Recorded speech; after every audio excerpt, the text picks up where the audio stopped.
Bien, bonjour à tous et à toutes. Donc, c'est Jean-Pierre de Cyberlibris. J'espère que vous allez bien pour cette nouvelle séance de présentation des nouveautés sur ScholarVox Université. Séance qui est le premier volet de nos trois rendez-vous, qui lui est consacré à l'économie-gestion. Demain, il y a une séance à la même heure qui sera consacrée aux matières relatives au SHS.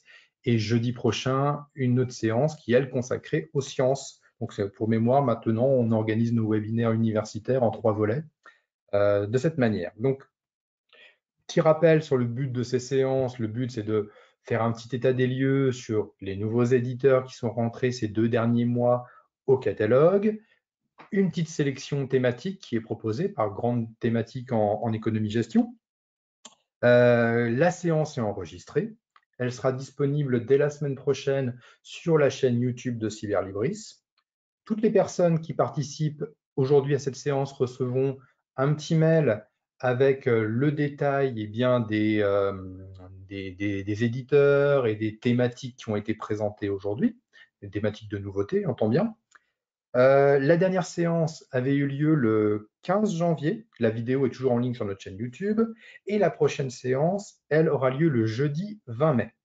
Donc, vous recevrez aussi dans le mail général le lien pour pouvoir vous inscrire d'ores et déjà à cette séance du 20 mai qui sera toujours à 11 h. Pour les personnes qui suivent la séance sur YouTube, en description de la vidéo, vous retrouvez tous les liens des éditeurs, des thématiques et le lien pour vous inscrire à la prochaine séance.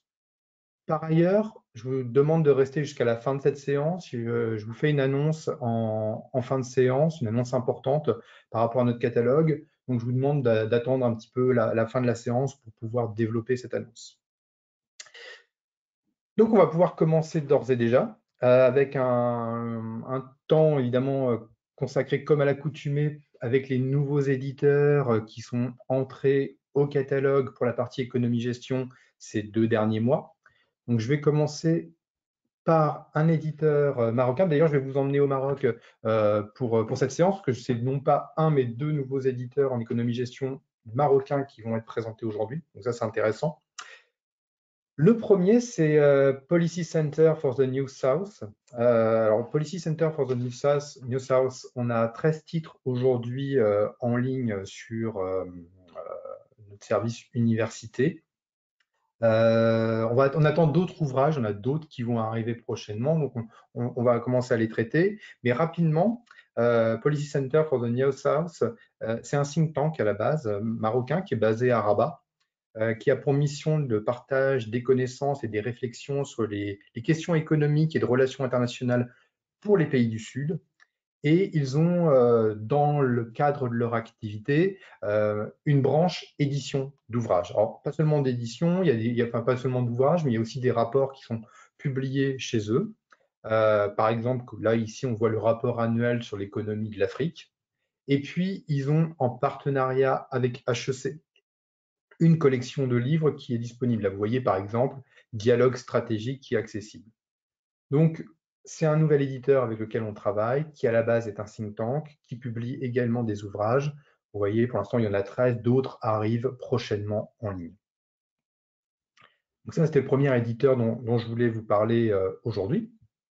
Deuxième éditeur, toujours marocain, c'est La Croisée des Chemins. Alors, La Croisée des Chemins, c'est un éditeur qui, lui, est basé à Casablanca, qui propose, c'est un éditeur généraliste à la base, qui propose des essais, des romans, des beaux livres, écrits en français et en arabe.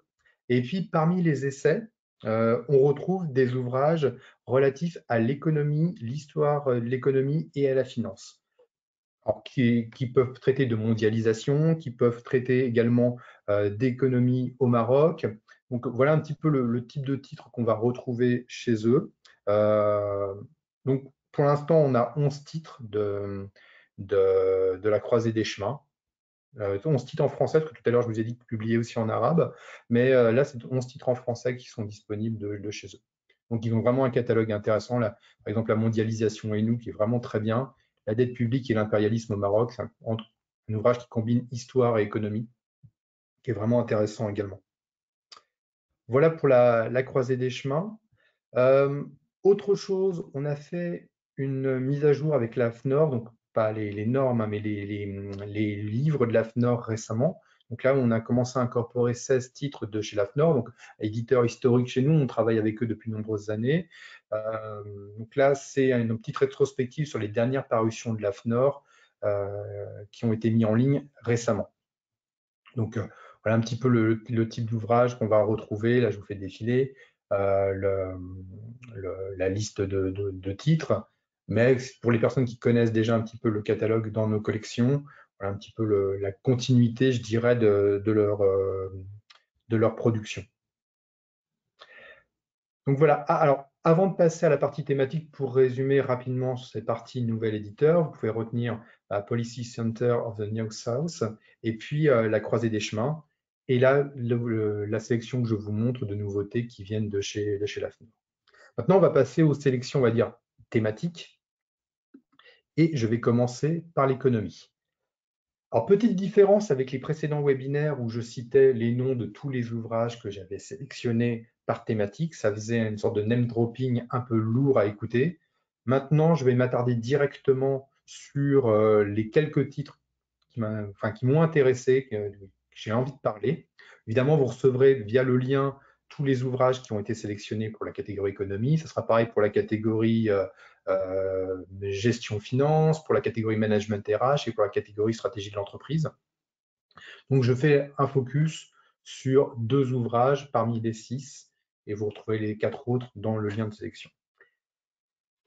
Alors, je vais commencer par le premier, ici de la liste, donc c'est plus pratique. C'est The Hidden History of American Oligarchy. C'est de Tom Hartman. C'est publié chez Barrett Queller Publishers. Tom Hartman, rapidement, c'est un homme de radio américain. C'est un spécialiste des questions politiques et économiques aux États-Unis, principalement. Il est également auteur. D'ailleurs, si ça vous intéresse, nous avons en ligne beaucoup d'ouvrages de Tom Hartman qui sont accessibles via le lien de l'auteur. On en a 6 ou 7. Donc, on retrouve, vous voyez, l'histoire du monopole, l'histoire du vote aux États-Unis. Donc, il y a vraiment des choses très intéressantes. Alors, le livre, je ne l'ai pas dit, mais ça semblait coulé de source et en anglais. Il est très facile à lire. Il fait de 200 pages. Et en gros, ça traite d'oligarchie, évidemment, ce titre. Et donc, afin de comprendre le fonctionnement de l'oligarchie américaine, c'est quoi de mieux d'en retracer son histoire. L'ouvrage est découpé en 6 chapitres. Et le premier, c'est le plus récent, c'est la crise de l'oligarchie actuelle aux États-Unis. L'auteur parle de ça. Et puis après, on remonte dans le temps et on revient aux origines de l'oligarchie américaine, comment cette oligarchie a conduit en quelque sorte à la guerre civile américaine. Qu'est-ce qui se passe au niveau de l'oligarchie après la guerre civile? Donc là, c'est toute la longue période de la deuxième moitié du 19e et quasi tout le 20e siècle. Ensuite, l'oligarchie sous les années Reagan, donc là on est plongé dans les années 80, les connivences qu'il peut y avoir entre l'oligarchie et la tyrannie, et puis un chapitre qui est consacré, lui, à comment briser l'oligarchie. Voilà, donc ça tient sur 200 pages, c'est vraiment très intéressant. On est à la confluence de 3 genres, de la politique, de l'économie et de l'histoire à travers cet ouvrage.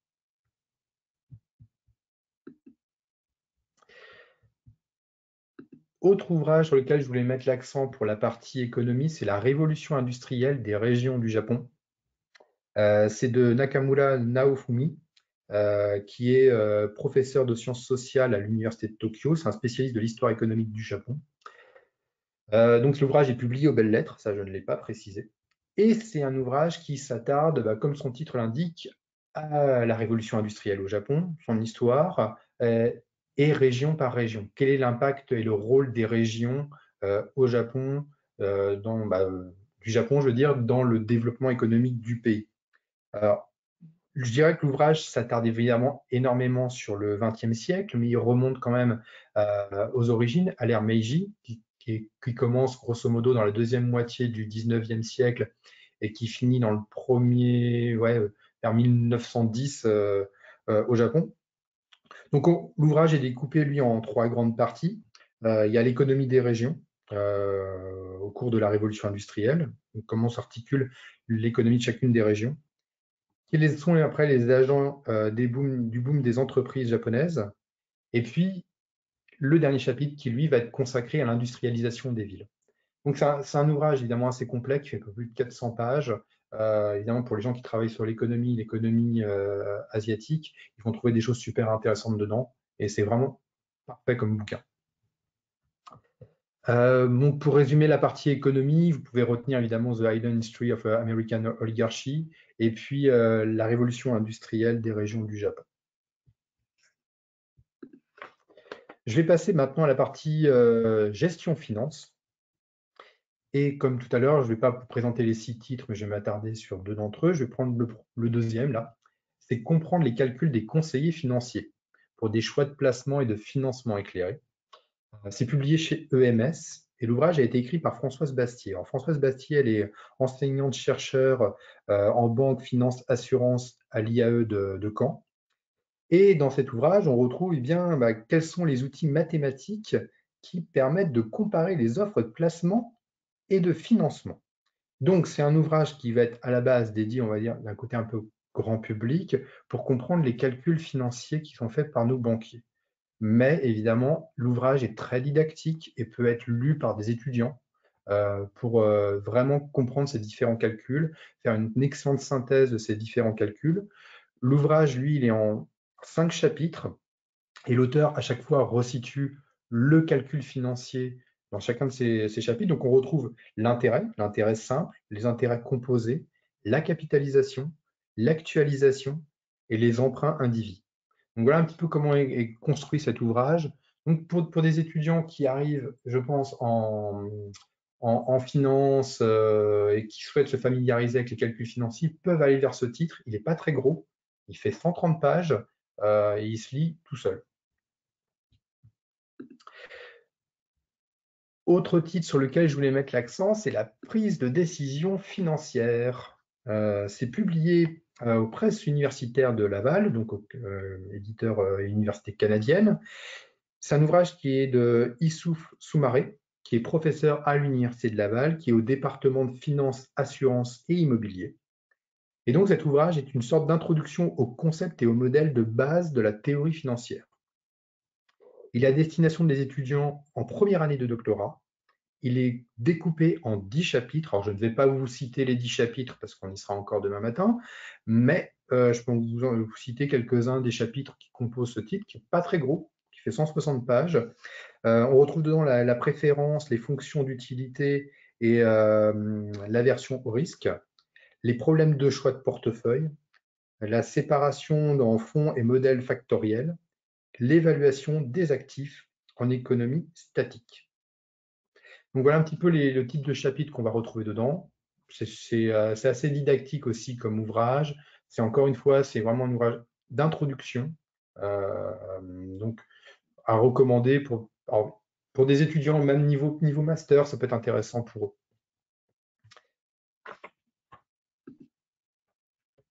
Alors pour résumer rapidement sur la partie gestion finance, vous pouvez retenir comprendre les calculs des conseillers financiers et puis la prise de décision financière également. Je vais passer maintenant à la partie management et ressources humaines. Et je vais prendre le premier titre là, ce coup-ci, c'est Télétravail, le travail du futur. Donc pas très original comme sujet parce qu'on en parle beaucoup du télétravail, même par choix que j'ai fait pour aujourd'hui, mais l'ouvrage est plutôt intéressant. Donc l'ouvrage, c'est Télétravail, le travail du futur, sous-titré Mise en orbite d'un nouveau monde. Il a été écrit par Jean Grimaldi d'Estra, c'est publié chez Géresso. Alors, rapidement sur l'auteur, c'est un ancien DRH du groupe Michelin. Donc, c'est pas du tout un professeur, c'est un ancien RH qui a même un haut placé dans le groupe Michelin qui a écrit cet ouvrage. Il est à la fois à la destination des dirigeants et des managers qui s'interrogent sur le télétravail. Donc, on est peut-être plus dans un ouvrage de type pro, mais pas que. Il fait un état des lieux, évidemment, du télétravail avant la crise de la Covid, pendant la crise de la Covid. Donc, on est vraiment sur un ouvrage, on va dire, d'actualité. Et il fait aussi un état des lieux sur les relations dans l'entreprise pendant le télétravail, comment se passe l'autorité, la gestion du temps aussi, le travail en collectif. Et puis, pour une entreprise qui est importante, c'est la productivité. Comment marche la productivité via le télétravail. 242 pages pour ce titre, donc un ouvrage, on va dire, assez complet. Encore une fois, peut-être plus pour un côté pro, mais je pense que donnant pour des étudiants qui veulent travailler sur une étude de cas autour du télétravail, ils trouveront des choses très intéressantes dedans. Alors, je vais continuer et je vais sélectionner encore un ouvrage publié chez Géresso. C'est le contrat de travail en pratique. Un contrat à durée indéterminée, contrat à durée déterminée, contrat à temps partiel. C'est de François Taquet. Alors, François Taquet, lui, il est avocat spécialisé au contrôle de l'URSSAF. Il est aussi formateur dans des écoles d'experts comptables.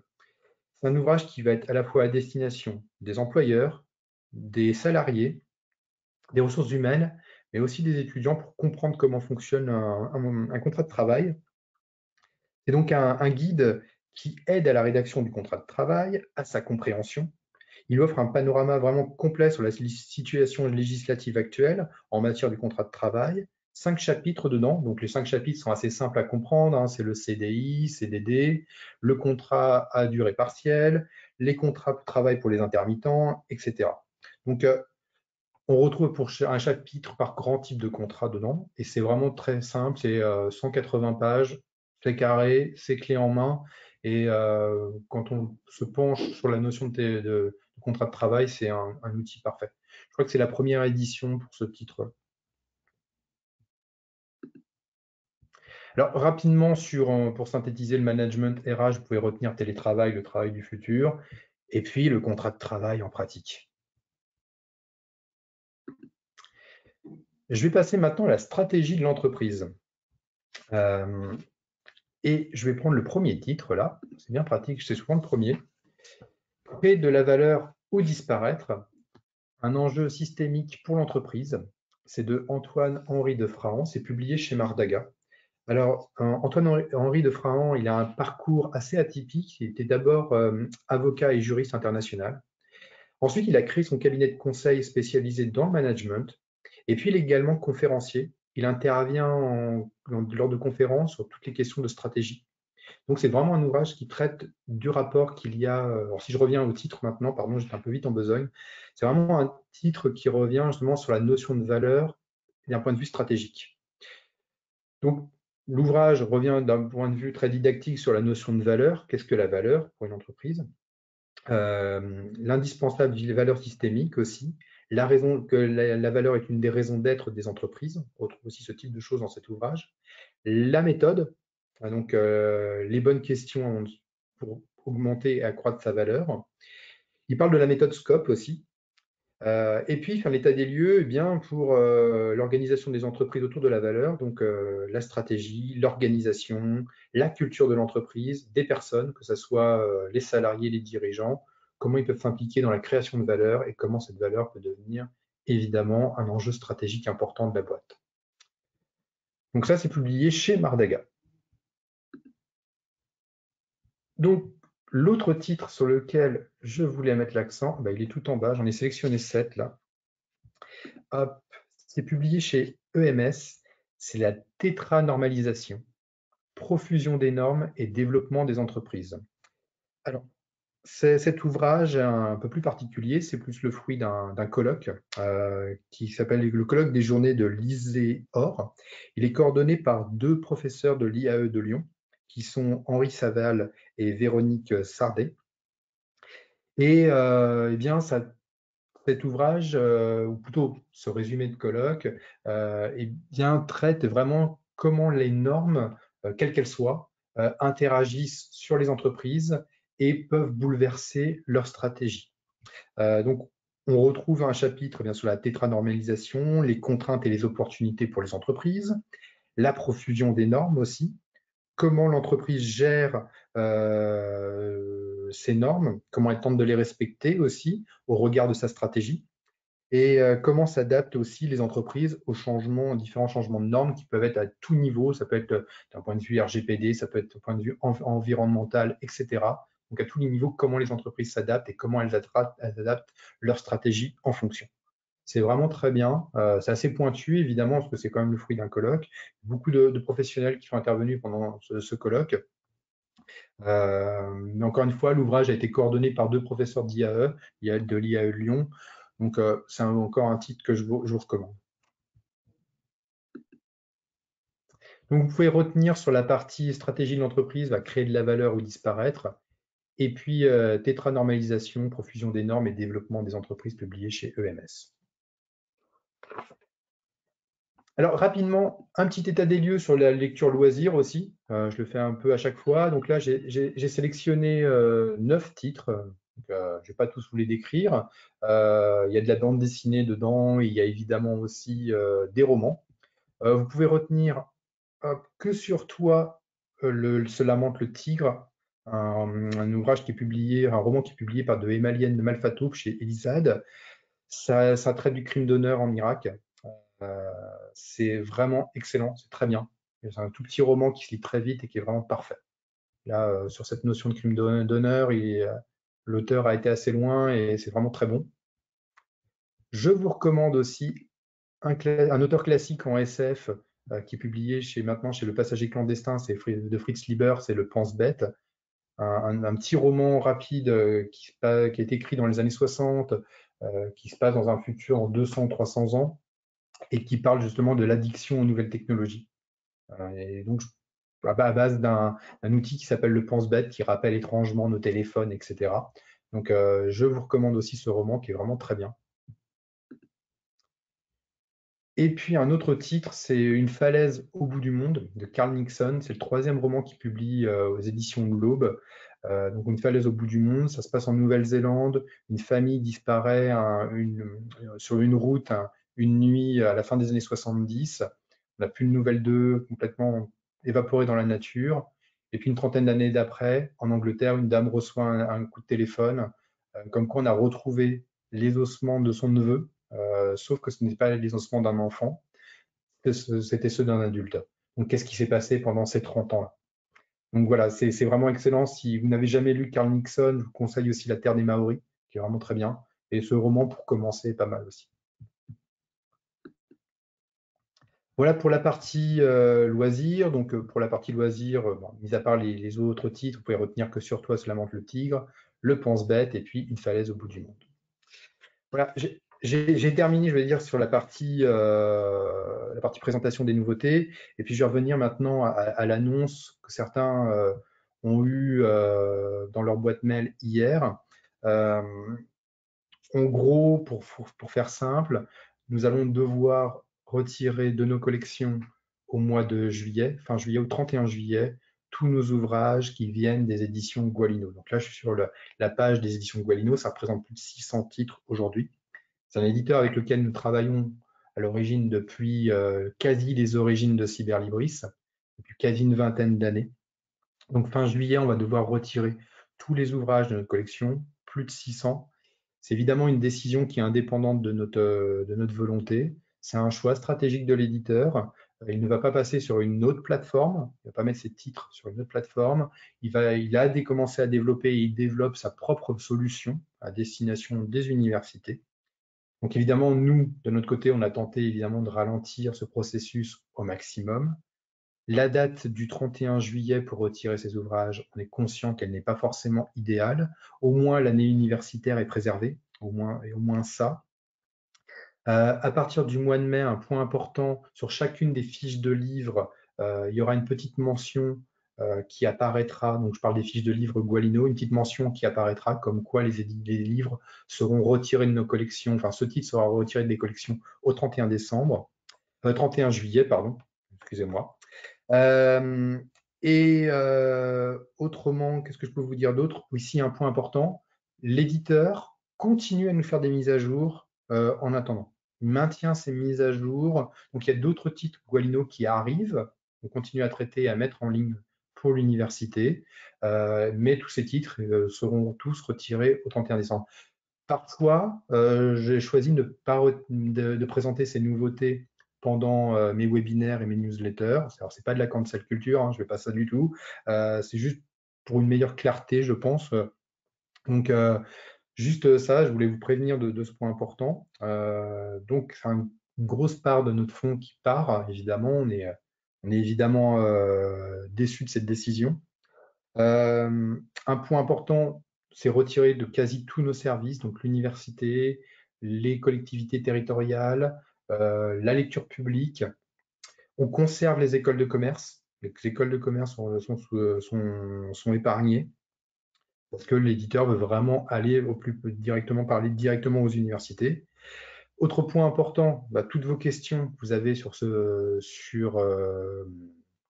le cas Gualino, vous pouvez m'envoyer un petit mail derrière. Donc, il n'y a pas de problème, on répondra avec l'équipe. Donc, n'hésitez pas à m'envoyer un petit mail si vous avez besoin d'informations complémentaires. Voilà ce que je pouvais vous dire. Donc, c'était l'annonce importante que je voulais vous faire, qui est vraiment pas sympa. Autrement, pour rappel, la prochaine séance de présentation des nouveautés aura lieu le 20 mai. Vous recevrez dans le mail général le lien pour pouvoir vous inscrire à cette séance. N'hésitez pas à nous suivre sur YouTube pour retrouver nos webinaires et puis sur Twitter également. Je vous remercie à tous. Je vous souhaite une très bonne journée et je vous dis à très bientôt pour des prochaines séances.